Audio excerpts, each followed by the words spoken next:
يا ربي شكرا هديت قلبي ونصلي على رسوله الكريم أما بعد أعوذ بالله من الشیطان الرجیم بسم اللہ الرحمن الرحیم۔ السلام علیکم۔ پیر کامل چینل حاضر ہے ایک نئی ویڈیو کے ساتھ، نئی وظیفے کے ساتھ، نئے عمل کے ساتھ۔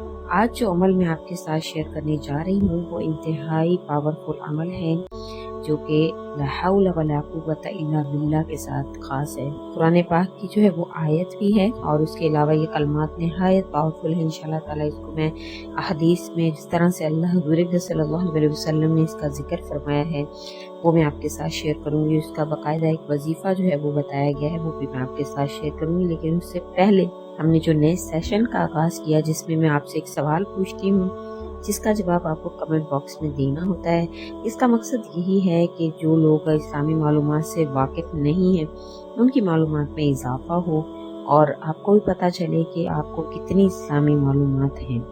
تو آج کا سوال جو میں آپ سے پوچھ لوں، آج کا سوال جو ہے وہ یہ ہے کہ وہ حضور صلی اللہ علیہ وسلم کی وہ کون سی زوجہ ہیں جو حضرت ابوبکر صدیق رضی اللہ تعالیٰ عنہ کی بیٹی ہیں۔ حضور صلی اللہ علیہ وسلم کی اس بیوی کا نام آپ نے کمنٹ باکس میں لکھنا ہے۔ تو اب چلتے ہیں ہمارے وظیفہ کی جانب۔ وظیفہ جو ہے وہ اس طرح سے خاص ہے کیونکہ ہر وہ کام، ہر وہ اٹکا ہوا آپ کا کام جو کبھی آپ کو لگ رہا ہے کہ یہ نہیں ہو سکتا ہے، رکا ہوا کام، اٹکا ہوا کام، وہ دعائیں جو آپ سمجھتے ہیں کہ کتنے عرصے سے میں مانگ رہا ہوں لیکن قبول نہیں ہو رہی ہیں، انشاءاللہ اس وظیفہ کی برکت سے وہ دعائیں بھی آپ کی قبول ہوں گی۔ اور اگر آپ کو کاروباری مسئلے مسائل ہیں، آپ کے ساتھ کاروبار بند ہو گیا ہے یا اس قسم کے کوئی مسائل ہیں کہ آپ کے جو ہے وہ بہت کاروبار کے لحاظ سے بھی آپ بہت تنگی محسوس کر رہے ہیں، رزق کے حساب سے اگر آپ تنگی محسوس کر رہے ہیں، معاشی آپ کے ساتھ کوئی مسئلے مسائل ہیں، یہ سمجھ لیں کہ دنیا کے آپ کا ہر زندگی کا کوئی بھی مقصد ہے جو آپ کو لگ رہا ہے کہ یہ نہیں پورا ہوگا، تو وہ سمجھ لیں کہ اس سب اٹکی ہوئی کشتی کو جو ہے وہ آپ نے لہروں کے درمیان نکالنا ہے اور آپ نے اس کو سمندر میں چلانا ہے، کیونکہ یہ دنیا سمندر ہے اور ہم اس میں جب تک چلیں گے نہیں تو ہم کنارے تک نہیں پہنچ پائیں گے۔ تو اسی طرح انسان کے مسئلے مسائل ہیں، جب وہ اس کے ساتھ پیش آتے ہیں تو انسان اس میں پھنس کے رہ جاتا ہے اور دنیا ایک طرح کی رک سی جاتی ہے۔ تو اب میں آپ سے وظیفہ شیئر کروں۔ وظیفہ جو ہے وہ ایک آیت کا جو شان نزول بھی ہے جس میں حضور صلی اللہ علیہ وسلم نے اس وظیفے کی تلقین کی تھی۔ حدیث شریف میں آیا کہ رسول اللہ صلی اللہ علیہ وسلم نے عوف بن مالک رضی اللہ تعالی عنہ کو مصیبت سے نجات اور مقصد کو حاصل کرنے کے لیے، حاجتوں کو پورا کرنے کے لیے یہ تلقین فرمائی کہ کثرت کے ساتھ لا حول ولا قوت الا باللہ پڑھا کریں۔ حضرت مجدد علی افسانی رحمۃ اللہ علیہ نے فرمایا کہ دینی اور دنیاوی ہر قسم کی پریشانیاں، ہر قسم کی مضرتوں، ہر قسم کے نفع سے، ہر قسم کے مقصد کو حاصل کرنے کے لیے اس کلمہ کو کثرت سے بہت مجرب جو ہے وہ پڑھنا، اس کلمہ کو کثرت سے پڑھنا بہت مجرب عمل ہے۔ اور اس کثرت کی مقدار حضرت مجدد رحمۃ اللہ علیہ نے یہ بتائی ہے کہ کثرت سے کیا مراد ہے کہ روزانہ 500 مرتبہ یہ کلمہ لا حول ولا قوت الا باللہ پڑھ لیا کریں اور 100 مرتبہ درود شریف آپ اول و آخر اس کے پڑھ لیا کریں۔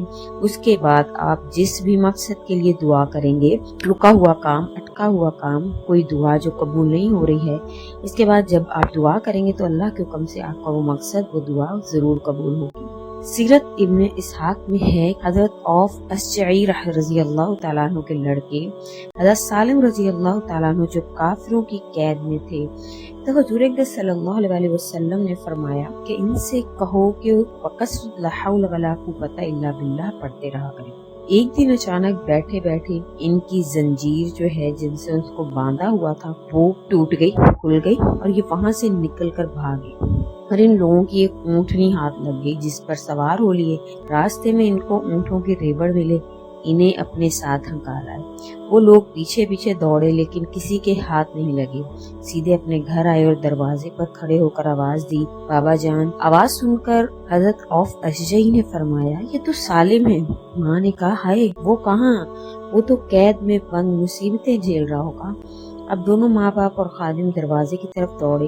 दरवाजा खोला, देखा तो इनके लड़के हज़रत सालिब रज़ी अल्लाह तआला अन्हु खड़े हुए थे और तमाम अनगिनताई ऊँटनियाँ इनके पीछे पीछे थी, यानी इतनी सारी ऊँटनियाँ कि शायद कि उनकी गिनती भी न हो पाए। पूछा कि ये ऊँट कैसे हैं? इन्होंने वाकया बयान किया तो फरमाया, अच्छा ठहरो, मैं हुज़ूर सल्लल्लाहु अलैहि वसल्लम से इनकी बाबत और मसला दरियाफ्त कराऊं। हज़रत सल्लल्लाहु अलैहि वसल्लम ने फरमाया कि ये सब तुम्हारा है। तुमने जो वजीफा पढ़ा, जो अमल मैंने तुमको बताया किया, अल्लाह ने उसके बदले में तुमको ये रिज़्क़ अता फरमाया है। कि तफसीर इब्न कसीर के जिल्द नंबर 5 सफ़ा नंबर 372 पर ये जो रिवायत है, ये एक आयत का शान नज़ूल है, जो कि सूरह तलाक की एक आयत है, ये उसका शान नज़ूल भी है। तो इतनी बड़ी इस वजीफा की आप सल्लल्लाहु अलैहि वसल्लम ने फजीलत जो है वो बयान की है कि इसके बाद सब तुम्हारा है, जो चाहो तुम इसके साथ करो, ये माल तुम्हारा है। तो इंशाल्लाह इसको करने वाले के अल्लाह ताला माल में बरकत अता फरमाएंगे, उसको रोजी अता करेंगे, ऐसी जगह से रिज़्क़ अता फरमाएंगे तो इसके गुमान में नहीं होगा इंशाल्लाह। क्योंकि इन अल्फाज पर गौर कीजिए, ला हौला वला कुव्वता इल्ला बिल्लाह। इसमें इंसान अपनी आजिज़ी का इकरार करता है कि या अल्लाह, आपके सिवा कोई भी माबूद नहीं है, आप ही तमाम कुव्वतों वाले, और कोई कुव्वत नहीं है जो मुझे इन मसलों से निकाल सके, मुझे इन परेशानियों से निकाल सके, मेरी दुआओं को कबूल कर सके, मुझे इन मसाइब से निकाल सके। या अल्लाह, मेरी कश्ती जो कि समंदर में फंस चुकी है, इस दुनिया की परेशानियों के समंदर में मेरी कश्ती फंस चुकी है, कौन है आपके सिवा जो मुझे इन परेशानियों से निकालेगा। तो इन अल्फाज में इस चीज का इकरार है कि या अल्लाह, आपके सिवा कोई कुव्वत नहीं है जो मुझे इन परेशानियों से निकाले। तो अल्लाह ताला को आजिज़ी बहुत पसंद है, तो इन अल्फाज में आजिज़ी का इकरार है।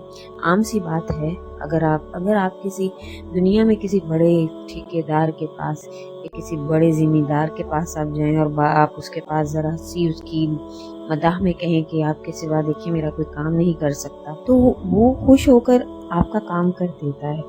तो ये तो रब है, अल्लाह है। अल्लाह ताला को आजिज़ी बहुत पसंद है। अल्लाह ताला फरमाते हैं कि मुझे आजिज़ बंदे बहुत पसंद है, मुझे तौबा करने वाले बंदे बहुत पसंद हैं। तो हमेशा फल भी उसी दरख्त को लगता है जो झुका हुआ होता है। तो हम आजिज़ी इख्तियार करें और इन कलमात के ज़रिए से आप मांगेंगे तो अल्लाह के हुक्म से अल्लाह ताला आपको ज़रूर अता फरमाएंगे। क्योंकि इनमें निहायत आजिज़ी है इन कलमात में, ला हौला वला कुव्वता इल्ला बिल्लाह। और वजीफ़ा मैं आपको बाकायदा तौर पर समझा देती हूँ। ये तो मैंने आपसे इनकी जो है वो जिक्र कर दी रवायात, जो कि तफसीर मजहरी मारफुल कुरान जिल्द नंबर 8 और सफ़ा नंबर 488 और तफसीर इब्न कसीर जिल्द नंबर 5 सफ़ा नंबर 372 की जो रिवायत है, जो हदीस है, वो मैंने आपसे जिक्र की। तो वजीफ़ा जो है बाकायदा तौर पर यह है कि आपने कसरत से ला हौला वला कुव्वता इल्ला बिल्लाह पढ़ना है। तो ये कसरत से मुराद मुजद्दिद अली फ़सानी रहमतुल्लाह अलैह ने फरमा दिया कि कसरत से मुराद 500 मरतबा। आप दिन में किसी भी वक्त 500 मरतबा ला हौला वला कुव्वता इल्ला बिल्लाह पढ़ लिया करेंगे। उसके बाद आप हाथ उठाकर जिस भी मकसद के लिए दुआ करेंगे, अल्लाह के हुक्म से अल्लाह ताला आपका वो मकसद पूरा कर देंगे, आपका वो मसला हल कर देंगे इंशाअल्लाह ताला। हमेशा मेरी कोशिश होती है कि आपके सामने जो है वो ऐसे ही वज़ाइफ लेकर आऊँ जो कि अहादीस से साबित हों, और मैं हवाले भी उसके इसी तरह इसीलिए देती हूँ ताकि आपको मेरी कही हुई बात पर जो वो यकीन हो जाए कि ये 100% जो है वो बताई है मैंने कि रिवायात जो मौजूद हैं, क्योंकि हुज़ूर सल्लल्लाहु अलैहि वसल्लम से ही जो है वो रिवायत की गई हैं। तो ऐसे जो वज़ाइफ हैं उनको फ़ौरन पिक कर लिया करें, क्योंकि हुज़ूर सल्लल्लाहु अलैहि वसल्लम की जो बात है, जो उन्होंने कलमात बताए हैं, जो उन्होंने वज़ाइफ बताए हैं, वो सुनहरी हरूफ में लिखने वाले हैं और वो बाकायदा हुज़ूर सल्लल्लाहु अलैहि वसल्लम को वही के ज़रिए बताए जाते थे। तो इन वज़ाइफ पर जो है वो फ़ौरन अमल किया करें। अगर आपको हमारी ये वीडियो अच्छी लगी है तो इसको लाइक कर दें और ज़्यादा से ज़्यादा आगे शेयर करें ताकि मज़ीद लोगों का भला हो सके। और अगर आपने अभी तक हमारे चैनल को सब्सक्राइब नहीं किया है तो हमारे चैनल को सब्सक्राइब कर दें ताकि मज़ीद अच्छी वीडियोज़ जो हैं वो आपके पास पहुँच सकें। और मज़ीद अच्छी वीडियोज़ को नोटिफिकेशन की सूरत में अगर आप चाहते हैं कि आपके पास पहुँचे तो बेल आइकॉन बटन को प्रेस करना मत भूलें। और अगर आप इस वजीफ़ा के हवाले से कोई सवाल करना चाहते हैं तो कमेंट में हमें लिखें, इंशाल्लाह आपकी कमेंट्स का जवाब तसल्ली बख्श किया जाएगा। आखिर दावाना अनिल हम्दुलिल्लाहि रब्बिल आलमीन। इसी के साथ इजाज़त है। अल्लाह हाफिज़।